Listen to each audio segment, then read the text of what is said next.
நாம எதிர்க்கிறது யாருக்குங்க? யார? ரெண்டு பெரிய ஜாம்பவான்கள், மிகப்பெரிய ஆளுமை மிக்க தலைவர். இப்போ இல்லை, அவருடைய வாரிசு நிரூபிக்கணும். பணபலம், ஆளுபலம், கட்டமைப்பு, எந்த யுக்தியோட பண்ணுவாங்க, அவங்கள சந்திக்கும். இன்னொரு பக்கம் ஆட்சி கையில் வச்சுக்கிட்டு, அந்த குபேரனோட கஜானாவே கையில் வச்சுக்கிட்டு, புல் கட்டமைப்பு அவங்க காத்துட்டு இருக்காங்க. இவங்க நடுவில் நம்ம ஒரு சினிமா புகழ் வச்சுக்கிட்டு, நம்ம ரசிகர்களை வச்சுக்கிட்டு ஜெயிக்க முடியுமா? இப்போ இந்த கொள்கைகள் சொன்னால், அப்போ அது ஏற்படலைன்னு சொன்னால், இவங்களெல்லாம் நான் கொண்டு வந்து அவங்க பலிக்கடை ஆக்க மாட்டேன்.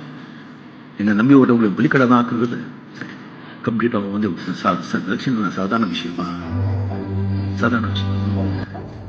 எவ்வளோ பணம் அவன் வந்து கடன் வைத்து, முன்னாடி தாலி வைத்து, வீடு வைத்து, அவன் வந்து அப்படி அவன் வந்து அவன் வருவான் இல்லை, அவனுக்கு எப்படியா இந்த வயசுல இந்த காலத்தில் அது எனக்கு தெரியாது, நாம் வந்து ஒதுங்கிடலாம் அப்படின்னு என்ன சொல்லுவாங்க?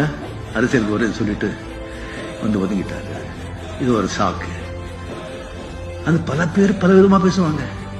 கொள்ளைன்னு சொல்லுவாங்க, கொள்ளையில் சொல்லுவாங்க, பயந்துட்டாங்க சொல்லுவாங்க, போர் வரும்போது அப்படின்னு சொன்னாங்க. அப்படி ஒரு கெட்ட பேர் வேண்டாம்னு சொல்லிட்டு தான் நான் வந்து எல்லாம் பண்ணிட்டு நான் இறங்கினா கூட இந்த மாதிரி சந்திக்க வேண்டியிருக்கு.